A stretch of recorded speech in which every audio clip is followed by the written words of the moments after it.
Ito po ang sabayang pagbigkas ng ikapitong baitang wikang Pilipino sa pambansang kalayaan at pagkakaisa.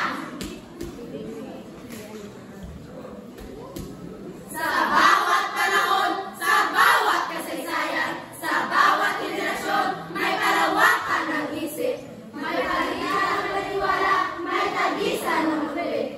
Maging ito'y magbunga ng tuwa, ng lungkot at galit. Sila-sila'y nagtatampo, kayo-kayo'y nagpapagpag. Isang diwang nagpasya, Isang wika ang ginamit, wikang Filipino, wikang mga Diyos, kabayan at makatao. Wikang naglalako sa isipang makatasa, wikang nanonood sa damdaming makalupa.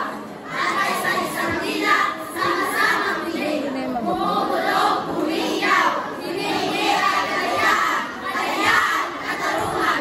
Hanggang saan susukatin, hanggang kailan bubuhayin, hanggang kailan maabugin.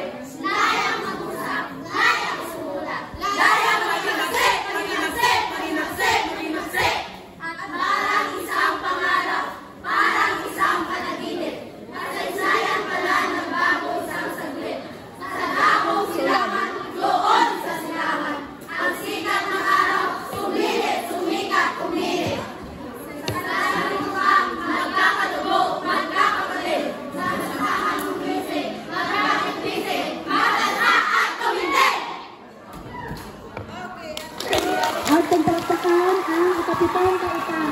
Maraming salamat sa inyong pagbahagi ng inyong talento sa pagbigkas. Okay, advisor, the grade 7 advisor, Ma'am Algin Avellana at Cherilyn Maliha.